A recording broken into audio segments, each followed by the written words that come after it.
Hi guys!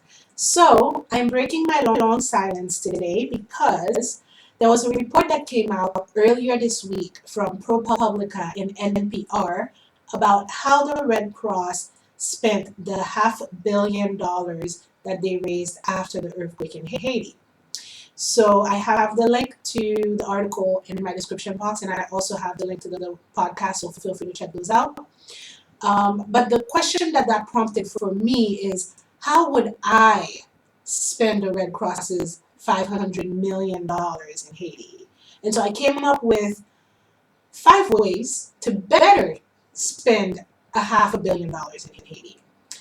So first, I would start with partnering with grassroots organizations and diaspora organizations. If you look at the groups that have really made a noticeable impact in Haiti since the earthquake, you'll notice that they are smaller grassroots organizations with far fewer resources than the Red Cross. But what they do have is the passion and dedication, is the will to stretch every last dollar and to really put their time and effort into a cause that they care about, a long-term goal.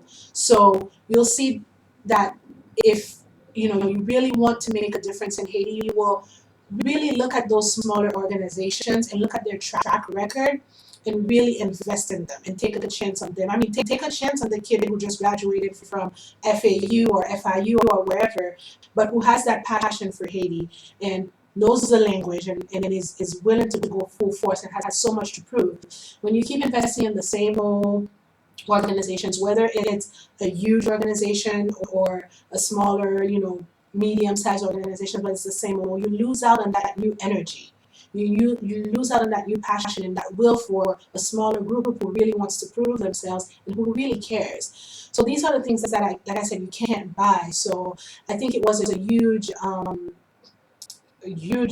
mistake not to really focus on those groups from the get-go when the aid was really pouring into Haiti. And a lot of times the diaspora groups and smaller groups were marginalized for what they called lack of capacity. But I mean, think about it. When you think about capacity, the Red Cross does not come into question at all, right? Because they're the Red Cross, for crying out loud, and they have $500 million. And with all that capacity, they haven't really been able to show much for it in Haiti. So that would be my first call to action: investing, partnering with worthy organizations, smaller organization who's been able to do a lot with a little. And so the little bit that I would invest in them with my $500 million would not even be that that much of a bother for me. Yet it wouldn't be anything to me, but it would be everything to them. And they would make so much more out of it, stretch it 5, 10, 100 times more than I, as a big, organization like the Red Cross, would simply not be capable of doing with all my capacity. Think about that. So the other thing I would invest in is education. Now, this is a big one. I mean, about $5 to $10 million per department, at least, in each department in Haiti would get that kind of investment in education. When I'm talking about education, we got to be careful. I'm not just talking about, oh, you got to send your kid to school. For what? I mean, in Haiti, you send the kid to school, they can't do anything after that because there is no industry, there are no jobs, and you end up having a bunch of philosophes pour ici. I'm going to translate that. But essentially, educating with a purpose and looking at what the country needs and focusing those trades and putting an emphasis on those trades to educate young men and women, training educators, and supporting the educational infrastructure that's already in place. Yes, it might be decrepit, but what's the point of building a new school when that school is still not going to have an adequate library and it's still going to be on tenuous grounds because you can't fund it forever?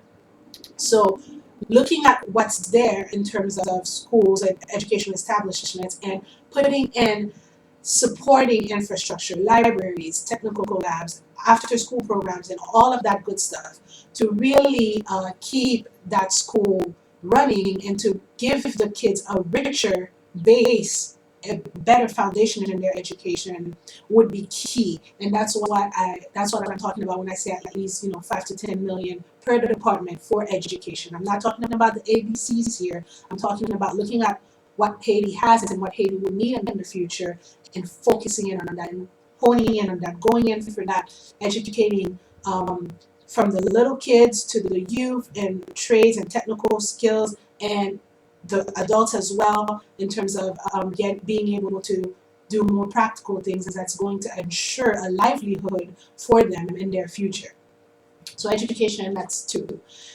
Next thing is farming. I would really heavily invest in farming with that kind of dough. And in farming in a way that I haven't seen it done in Haiti really.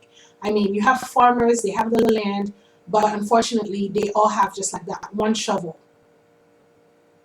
What's that going to do? I mean, you need that kind of equipment that's going to help them be more competitive so that when they do work the land, they're able to have a quicker turnaround and they're able to be a little bit more competitive in the market.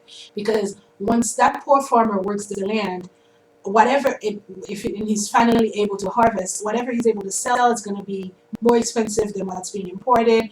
And so that lack of equipment, that huge disparity in technologies is being used in farming from the farmer here that's exporting things to the farmer in Haiti trying to sell his product, trying to make a living, is damning for the Haitian farmers. So I would really invest in farming, but from the perspective of providing the technology, the equipment, the farming equipment, providing the young people who live in the rural areas with the skills to work these equipments and repair them, and work with the older generation with their knowledge, and bringing in that technology and really making them a more fruitful and prolific farm at the end of the day, able to sustain a family and a livelihood and what they need to do. So farming is huge, but I wouldn't really focus on just giving people seeds and then they're gonna work the field with a shovel. I don't think that's makes a whole lot of sense. So that's number three. So the other thing that I would invest in is social issues. Now think about it. You have RESTAVEK in Haiti. That is still a thing. You have a lot of injustice in Haiti, and that brings the population a lot of insecurity. So investing in women's issues, like there are so many women's groups in Haiti, but altogether their budget is probably $10, right? So bringing the resources to these groups and empowering women in Haiti. Women are the majority of the population in Haiti, and they carry such a heavy load in providing for their families.